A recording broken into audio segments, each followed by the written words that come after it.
Assalamualaikum warahmatullahi wabarakatuh. Teman-teman, untuk hari ini kita akan update informasi tentang seputar dunia kripto. Jadi di channel Tarakan Vision FX ini kita akan update informasi tentang info-info terbaru tentang perkembangan yang terjadi di dunia kripto pada saat ini. Jadi sebelumnya kita akan lihat dulu teman-teman di CoinMarketCap. Untuk secara Bitcoin, kita lihat untuk Bitcoin di periode 24 jam ini mengalami koreksi sebesar 2,69%, mengalami penurunan. Tapi kalau kita melihat secara time frame weekly dalam periode 7 hari terakhir, Bitcoin mengalami kenaikan sebesar 29% kenaikannya. Jadi harga Bitcoin untuk saat ini ada di kisaran 415 juta. Oke, untuk hari ini kita akan update informasi tentang Bitcoin. Ini ada sebuah artikel menarik teman-teman dari Bitcoinis. Kita tahu bahwa Bitcoinis ini adalah salah satu media yang menjadi rujukan bagi para trader dan para investor di dunia cryptocurrency. Ini sebuah berita yang cukup kontroversial. Kalau kita lihat judulnya di sini, former Coinbase CTO mempertaruhkan 2 juta US dollar. Jadi ini ada ajang taruhan dari para elit yang ada di Amerika Serikat sana. Jadi kalau kita lihat informasi yang ada di sini, Balaji Srinivasan ini adalah mantan CTO dari Coinbase. Kita tahu bahwa Coinbase adalah termasuk market raksasa, market terbesar di dunia cryptocurrency, terutama yang ada di Amerika Serikat. Jadi Balaji Srinivasan ini kalau kita lihat mantan CTO Coinbase melakukan taruhan senilai 2 juta US dollar.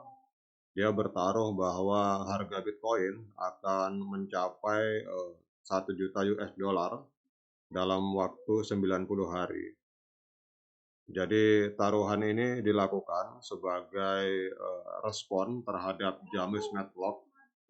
Jadi ada seorang ahli keuangan dari Amerika Serikat yang menyarankan taruhan senilai 1 juta US dollar bahwa Amerika Serikat tidak akan mengalami hiperinflasi meskipun terjadi kegagalan dalam dunia perbankan di negara tersebut. Balaji menjelaskan pandangannya dalam akun Twitternya. Dia mengusulkan taruhan tersebut melalui akun Twitter pada tanggal 17 Maret. Jadi menurut dia, situasi perbankan di Amerika saat ini mirip dengan krisis keuangan yang terjadi pada tahun 2008. Namun kali ini bank sentral, kemudian bank dan regulator telah berbohong kepada semua pemegang dolar dan deposito. Investor ini mengklaim bahwa krisis perbankan saat ini melampaui cadangan fraksional karena bank tidak memiliki cukup dana pada basis pasar untuk menutupi penarikan dana yang ada peluang untuk dilakukan oleh para nasabahnya. Kita lihat juga bahwa Balaji juga menuduh bahwa bank-bank tersebut melihat kegagalan itu akan datang. Jadi semua bank itu dia menilai bahwa semua bank sudah mengetahui bahwa akan terjadi collapse. Namun peristiwa itu dibiarkan saja oleh regulator untuk menyembunyikan kebangkrutan mereka sehingga menjadi masalah besar. Dia menambahkan bahwa bank-bank telah menggunakan dana nasabah atau deposito dari nasabah untuk berinvestasi dalam obligasi yang meragukan. Jadi mirip dengan apa yang dilakukan oleh mantan CEO FTX, yaitu Sam Bankman-Fried, yang kita tahu bahwa tambang manfaat atau SBF ini juga menyalahgunakan dana dari nasabahnya. Jadi menurut Balaji, bank-bank di Amerika semua telah menggunakan deposito untuk membeli long dated US Treasury yang disebut sebagai shitcoin ultimate. Mereka semua mengalami kerugian pada saat yang sama karena mereka membeli aset yang sama dari penjual yang sama yang menurunkan nilainya pada saat yang sama, yaitu Federal Reserve atau The Fed. Jadi ini adalah tuduhan yang serius dari Balaji terhadap The Fed sebagai institusi keuangan yang ada di Amerika Serikat. Namun itu belum semuanya, bahkan Balaji meyakini krisis perbankan saat ini akan menyebabkan hyper Bitcoinization. Jadi fenomena di mana dunia akan menetapkan Bitcoin sebagai emas digital, mirip dengan model yang digunakan sebelum abad ke-20 dengan menggunakan emas fisik. Jadi menurut dia, individu, perusahaan, dan dana besar seperti negara-negara berdaulat akan membeli Bitcoin untuk melindungi diri dari hiperinflasi dalam beberapa minggu mendatang.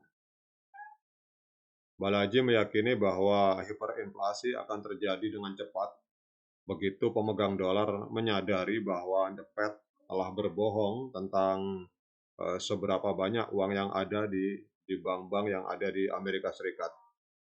Ia percaya bahwa akan terjadi penurunan yang signifikan dalam pair USD melawan Bitcoin dalam beberapa minggu mendatang, seperti yang terlihat pada grafik depresiasi jangka panjang USD BTC yang ia bagikan. Ini kalau kita lihat USD melawan BTC, teman-teman. Jadi Balaji menyimpulkan dan menyatakan bahwa ia akan memindahkan 2 juta dolar ke dalam USDC untuk taruhan tersebut, dan ini akan dibagi menjadi taruhan senilai 1 juta dolar dengan Matlock, sang ahli keuangan, dan 1 juta dolarnya lagi dengan orang lain. Ia juga mengusulkan syarat taruhan idealnya yaitu seseorang dapat membuat perjanjian di mana Bitcoin bernilai lebih dari 1 juta US dollar dalam 90 hari. Apabila dalam 90 hari Bitcoin mencapai 90 dolar, maka taruhan itu dia harus dinyatakan sebagai pemenang. Tetapi jika nilainya kurang dari 1 juta US dollar dalam 90 hari, maka pihak lawan akan mendapatkan 1 juta US dollar dalam bentuk USD. Ini adalah sebuah fenomena yang menarik, teman-teman. Jadi untuk hari ini kita lihat ada pertempuran di antara bank-bank tradisional yang memakai uang fiat berhadapan-hadapan dengan dunia cryptocurrency, dalam hal ini yang diwakili oleh Bitcoin. Kita lihat saja untuk pergerakan Bitcoin dalam 90 hari ke depan, apakah akan terjadi ledakan sehingga harga menjadi 1 juta US dollar. Apabila itu terjadi, maka bisa dipastikan token atau koin apapun yang kita pegang otomatis akan bergerak naik mengikuti harga dari Bitcoin. Karena kita tahu bahwa Bitcoin adalah mother of crypto yang mempengaruhi seluruh harga token atau koin yang beredar di pasar kripto. Jadi demikian untuk update informasi ini, semoga bermanfaat bagi teman-teman semua. Sekian dari saya. Assalamualaikum warahmatullahi wabarakatuh.